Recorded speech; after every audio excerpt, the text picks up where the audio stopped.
Kita berjumpa kembali dalam video materi tentang pemrograman web 3 bersama saya dengan Zakaria Sembiring. Kali ini kita membahas tentang kebutuhan aplikasi atau juga nanti bicara tentang contoh-contoh penggunaan JSON dalam pembuatan website. Nah, untuk mempraktekkan pemrograman web 3 ini ada beberapa aplikasi yang harus kamu install atau nanti digunakan di komputer ataupun di laptopnya masing-masing. Nah, yang diperlukan itu adalah XAMPP yang berisi tentang PHP minimal 7,3 dan juga MySQL. Lalu program editor atau aplikasi editor yang digunakan bisa berupa Visual Studio Code, kemudian Notepad++ ataupun Rapid PHP. Silahkan pilih mana yang kamu suka dan boleh kamu gunakan gitu, yang mana lebih user friendly ya, lebih nyaman kamu gunakannya silahkan. Yang kedua adalah Postman. Nah, Postman ini bisa kamu download dari internet ya. Semua ini bisa kamu download secara gratis kecuali Rapid PHP ya. Kalau Rapid PHP ini berbayar gitu ya, penggunaannya itu berbayar, tapi kalau yang ini adalah gratis. Nah, Postman juga gratis ya, untuk bisa kita gunakan untuk menguji nanti masalah penggunaan JSON di website gitu. Nah, ini adalah aplikasi-aplikasi yang secara dasar bisa kita pakai, akan kita bisa perhatikan nantinya gitu ya. Walaupun kita memang belum kondisi praktikum ya, tapi bisa saja diperhatikan secara mandiri di laptopnya masing-masing yang memiliki laptop ataupun komputer. Nah, selanjutnya kita belajar bagaimana bentuk susunan data JSON itu. Nah, di dalam penyusunan data JSON itu ada dua jenis bentuk penyusunan data JSON itu. Bisa dapat berupa objek, bisa dapat berupa array, nah, ya, atau kita gabung dari keduanya. Nah, kita lihat di sini objek itu didefinisikan dengan tanda kurung kurawal seperti ini, kurung kurawal ini. Dan array itu tanda kurung siku atau balok ya, seperti ini. Dan keduanya ini bisa dijadikan secara bersama-sama, boleh dipakai atau satu-satu boleh ya, tapi tergantunglah persoalannya seperti apa gitu. Dua-duanya bisa dipakai bersama-sama. Contohnya ini, kita lihat di sini, ini kurung kurawal buka dan ini kurung kurawal tutup ya. Di antara di sini ini namanya adalah data JSON. Di dalam data JSON ini kita lihat di sini ada selalu menggunakan kutip ganda awal dan kutip ganda akhir. Ya, ini sudah pernah dijelaskan di video sebelumnya ya tentang hal ini. Nah, ini adalah disebut dengan katakanlah key atau juga disebut dengan atribut ya, atau dia sebut dengan field juga. Ya, ini berupa variabel ya, berupa variabel. Nah, variabel ini ataupun atribut ini biasanya adalah sama dengan yang ada di dalam tabel. Sama. Kemudian ini adalah contain atau string. Bahwa string ataupun teks ataupun angka begitu ya. Ini adalah isi dari variabel ini. Jadi variabel nama berisi nama ini. Variabel alamat berisi ini. Nah, coba perhatikan usia adalah dalam bentuk angka. Nah, maka dia nggak perlu pakai kutip ganda di sini. Ya, karena dia merupakan string atau teks.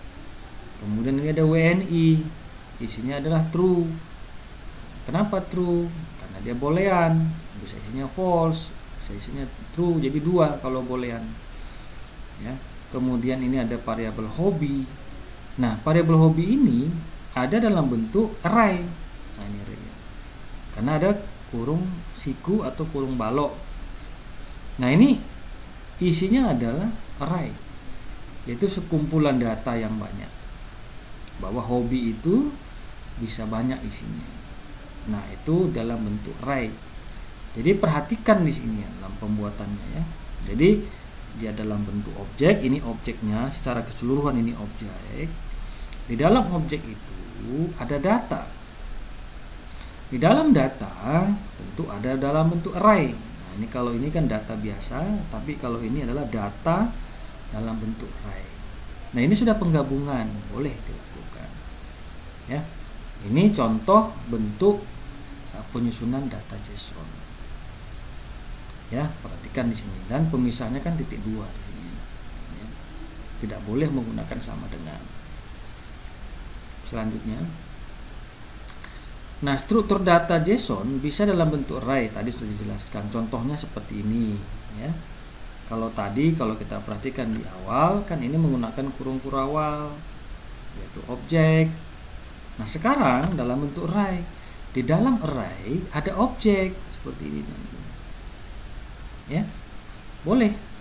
Jadi ada di sini data array, dan di dalam array ini ada objek yang banyak. Sekumpulan objek yang banyak. Ada nama ya, nama ini bisa banyak jumlahnya, ini bisa 4 ya, 4 data. Jadi variabel yang sama tapi nilai yang berbeda. Nah, ini disebut dengan indeks nantinya. Ini indeks 0, 1, 2, 3.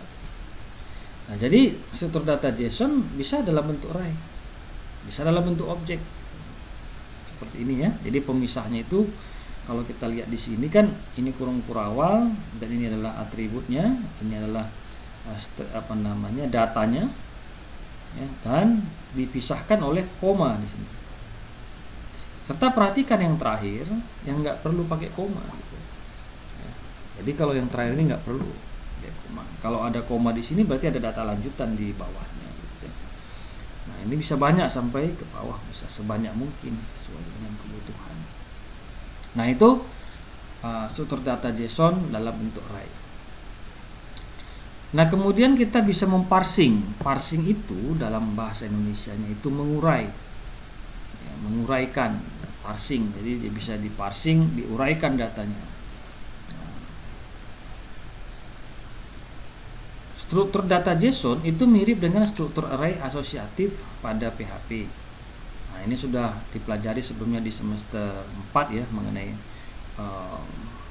array di PHP, yaitu asosiatif. Ya. Nah, dalam bentuk objek itu tanda kurung berawal, dan juga bisa mirip struktur array terindeks pada PHP jika dalam bentuk array. Nah, itu jadi di PHP juga sudah punya fasilitas ini tadi ya, selain dari JSON tadi ya. Nah, jadi di PHP juga sudah memiliki memiliki struktur yang mirip dengan JSON gitu ya, atau katakan struktur data JSON itu ada di dalam PHP itu sendiri, bisa dibuat gitu ya. Nah, membaca data JSON dalam PHP itu menggunakan fungsi bawaan PHP namanya JSON decode.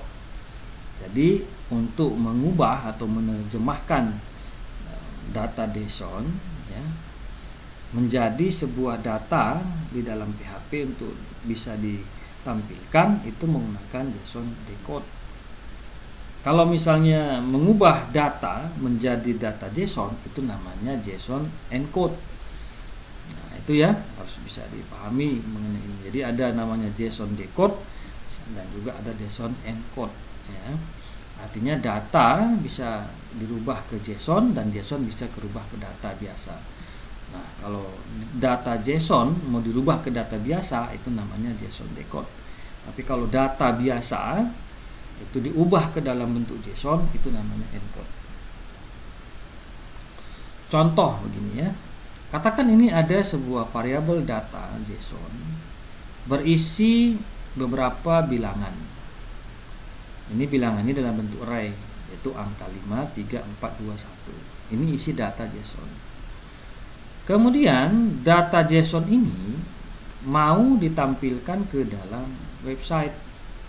Jadi sehingga sini string data sama dengan JSON decode. Nah, jadi decode-nya dipanggillah variabel ini. Dipanggilnya. Dia memanggil itu. Jadi dia ini data JSON dalam bentuk array dan akan ditampilkan atau dikeluarkan atau diparsing, diuraikan maksudnya menggunakan perintah JSON decode. Nah, perintah JSON decode ini kan yang dimiliki oleh PHP gitu. PHP yang punya fungsi ini. Nah, dia yang akan menerjemahkan atau memparsing data yang tadi ini dalam bentuk JSON diubah ke dalam bentuk data biasa. Itu menggunakan decode. Kemudian echo katanya. Echo include itu artinya menyertakan atau memisahkan data ini, dan pemisahnya itu dalam bentuk tanda garis hubung seperti ini. Ya, jadi dia diparsing, diuraikan, tetapi untuk setiap data yang diuraikan itu pemisah masing-masing data itu menggunakan yang namanya tanda garis, dan perintahnya itu adalah include. Lalu di sini koma, sertakan datanya. Data ini dipanggil. Jadi dari data JSON ini include, sehingga hasilnya seperti ini gitu. Jadi data yang tadi ini jadinya seperti ini, ada tanda garis. Itulah fungsi dari JSON decode. Artinya mengubah data JSON menjadi data biasa. Kemudian ada perintah include untuk menambahkan atau memisahkan masing-masing data itu dengan tanda garis. Jadi seperti ini ya, itu perintah untuk memparsing dari JSON ke decode ya. Nah, sekarang bagaimana parsing JSON ke dalam objek PHP? Artinya begini, ada data JSON mau diubah ke dalam bentuk data biasa, sama seperti tadi juga itu. Ya, kalau kita lihat di sini kan pakai decode. Nah, ini juga contoh yang lain ya. Ini ada data JSON berisi seperti ini. Ini data. Ini datanya ini kan dalam bentuk JSON. Sekarang mau diparsing ke objek PHP. Ya, jadi dia diparsing ke dalam perintah PHP. Gitu. Nah, ini contohnya. Ya, jadi ini dari data sudah dibuat, ini data JSON-nya. Kemudian di sini kita mau memparsing ya. Di sini kita buat satu variabel. Nah, ini variabel dosen itu berisi JSON decode JSON. Dia mengambil data ini. Ya, jadi data JSON mau diparsing ke dalam data biasa. Nah, di sini ada perintah PHP. Ada perintah echo nama, lalu dipanggil nih kurung kurawal. Kurung kurawal seperti ini, coba perhatikan ini kurung kurawal. Lalu di sini variabel JSON, di sini ada nama gitu. Ada tanda seperti ini gitu. Ya, ada tanda seperti ini. Tanda ini. Jadi ini menunjukkan dia sebuah objek. Nah, ini adalah namanya atribut ya, atau field. Jadi dia data dosen diambilnya dari sini, nama taruh di sini. Ini objek dosen, dan ini ada atributnya alamat, ini letakkan di sini. Kemudian ini hobi include, memisahkan ini tadi data ini ya, jadi datanya nanti dipisahkan menggunakan tanda garis ya. Ini ada kesalahan ya, jadi ada kesalahan, kita edit dulu ya. Nanti ini ada kekurangan di sini ya, tanda garisnya lupa nih saya buat untuk kalau pakai garis ya, kalau ini pakai koma ini ya, bukan lupa ya, mohon maaf ya. Ini sudah dipisahkan pakai koma gitu, ada pakai koma ya, boleh ini pemisahnya pakai koma ya, nggak pakai garis semua. Kemudian juga ini ada kesalahan sedikit ya, ini kita perbaiki dulu lah, saya perbaiki dulu ya. Sepertinya ini ada yang kurang ya, di sini ada garis, ini ada garis seperti ini ya. Nah, jadi ini ada kadang-kadang salah ketik ya. Jadi ini ada garis hubung seperti ini, menyatakan ini adalah objek dan ini adalah merupakan atribut ya. Dan ini diparsing menggunakan kurung kurawal ya. Nah, ini kurung kurawal. Ya, kalau ini kan tidak menggunakan kurung kurawal karena ada perintah include ya. Input itu kan tadi ya, menyebarkan data dalam bentuk deretan data ya, dan dipisahkan oleh koma ya, masing-masing data tersebut. Nah ini parsing ya, parsing JSON ke objek PHP ya. Jadi ini tadi JSON-nya, dan ini adalah perintah PHP-nya ya. Jadi ini untuk memparsing ya data dari JSON ke PHP. Maka hasil yang dikeluarkan dari perintah ini tadi, ini kan ini perintah ini ya. Maka hasilnya seperti ini. Jadi hasilnya seperti ini. Jadi nama di sini ya, alamat, kemudian hobi ya. Nah, ini kan pemisahnya koma gitu. Ini karena ada perintah include tadi itu ada koma. Memisahkan masing-masing data. Ya. Nah, kemudian membuat JSON dengan PHP. Untuk membuat data dalam bentuk JSON bisa menggunakan fungsi bawaan PHP bernama encode. Jadi dari data biasa mau diubah ke dalam bentuk data JSON, maka menggunakan encode. Nah, fungsi tersebut adalah kebalikan dari fungsi decode, yaitu mengubah data objek atau array ke dalam PHP menjadi data dalam bentuk JSON. Nah, ini dari data PHP atau data biasa diubah ke dalam bentuk data JSON. Nah, kita lihat contohnya seperti ini. Ini ada data. Data ini dalam bentuk array. Ya. Data ini merupakan data dari PHP. Jadi data ini dalam bentuk data biasa. Variabel dosen di sini ada data satu, namanya, alamatnya. Ya. Ini menggunakan sama dengan tanda lebih besar ya. Tidak boleh sama dengan seperti ini, tidak boleh. Jadi ini adalah nama atributnya atau fieldnya, ini adalah nama objeknya.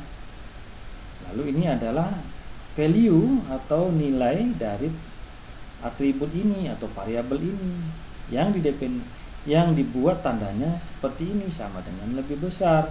Tidak boleh menggunakan sama dengan ya. Jadi ini untuk data dosen contoh. Jadi ini dalam bentuk data PHP. Lalu data PHP ini tadi atau data ini tadi diubah ke dalam bentuk JSON. Nah, perintahnya seperti ini. Echo JSON encode. Dipanggillah variabel dosen. Nah, encode dari data biasa atau data PHP diubah ke dalam bentuk data JSON. Hasilnya seperti ini. Nah, ada tanda kurung kurawal buka dan tanda kurung kurawal tutup. Nah, ini ada nama dan dipisahkan oleh koma di sini ya, seperti ini ya. Nah, ini adalah hasil dari parsing untuk data PHP atau data biasa ke dalam data JSON. Ini ya contohnya ya. Nah, contoh yang lain misalnya ini ya, contoh yang lain ini adalah data array juga. Kalau tadi kan ini array juga, tapi dia dalam bentuk string ya. Sekarang array yang dalam bentuk angka ya, dalam bentuk angka. Dalam bentuk angka ini di sini ada variabel nilai ujian ya kan. Nilai angkanya ada yang 65, ada yang 85, ada yang 70, ada yang 80 ya. Ini adalah data dalam bentuk angka. Nah, bentuk angka ini kan dijadikan bentuk array.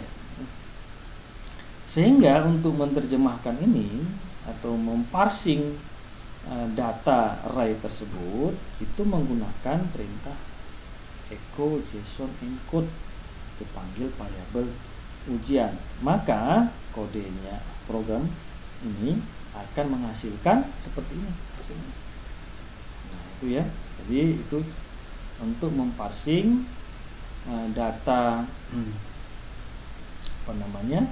data PHP atau data biasa ke dalam bentuk JSON ya. Nah, itu ya. Kemudian kita lihat lagi. Nah, ini dalam bentuk perulangan ya. Jadi data yang banyak ya, data yang banyak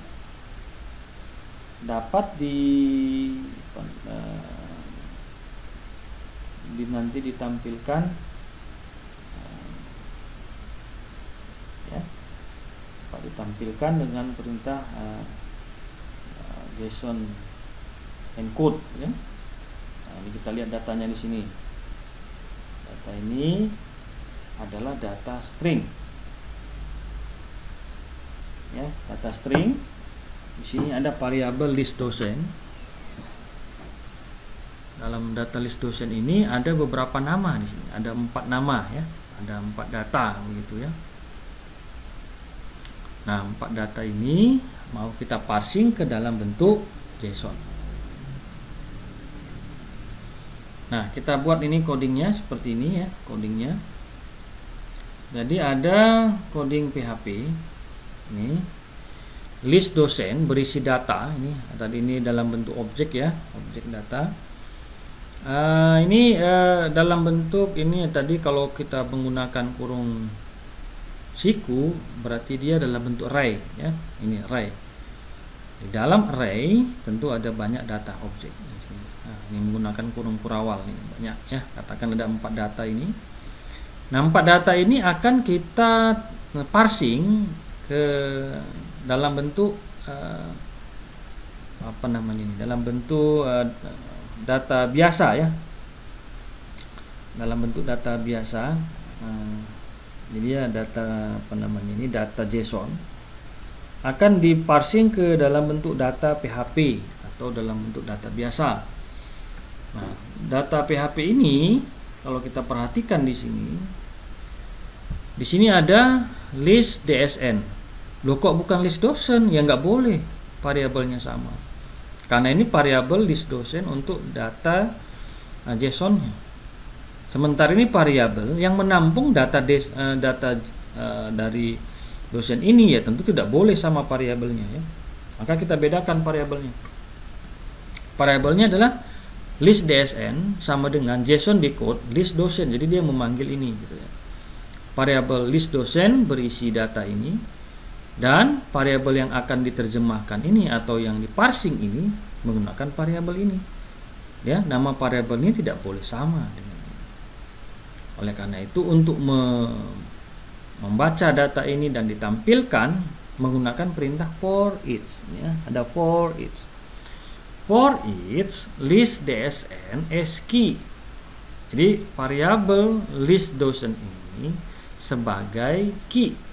Nah, key-nya ini dalam bentuk indeks. Dalam bentuk indeks. Berarti dalam bentuk angka. Indeks itu selalu dari 0 ya. Berarti nanti dia 0, 1, 2, 3 gitu ya. Jadi dia dalam bentuk itu. Ini adalah merupakan variabel untuk mewakili suatu nilai indeks dalam bentuk angka dari 0 ya awalnya. Sehingga itu dijadikan diterjemahkan ke diwakilkan ke dalam variabel dosen. Jadi list dosen ini yang berisi data tadi ini diparsing ke dalam variabel dosen. Diparsing ya, diuraikan ke dalam variabel dosen. Nah, jadi dari yang banyak tadi diparsing ke dalam satu variabel namanya dosen. Sehingga kalau ingin kita menampilkan data yang di sini dalam bentuk menggunakan for each, maka seperti ini. Echo string key. Nanti ini kan string key ini kan jadi 0. Ya. Lalu nama, label nama ini berisi adalah dosen dan dipanggil variabel nama. Jadi ini adalah objeknya dan ini adalah fieldnya menggunakan garis tanda lebih besar ya. Nah, sehingga nanti hasilnya seperti apa kalau seperti ini kita lihat. Nah, hasilnya seperti ini. Jadi dia ada dimulai dari indeks 0, 1, 2, 3 ada titiknya. Kenapa ada titik? Coba lihat di sini. Nah, dia ada titiknya. Jadi kan ini titik ya. Nah, sehingga 0 nama. Ini dia datanya. 01 namanya ini. 0 ini 0, ini 1, 2, 3 ya. Jadi ini data hasil dari parsing dari data JSON ke data PHP atau data biasa. Nah, saya kira itu saja masalah pelajaran singkat tentang JSON ini ya, supaya bisa kamu pelajari dan bisa kamu praktekkan di rumah atau menggunakan laptop ya. Nanti kalau sudah memang waktunya kita praktikum, maka kita akan pelajari lebih lanjut lagi. Demikianlah materi singkat tentang pemrograman web 3. Terima kasih dan kita akan berjumpa kembali di video berikutnya.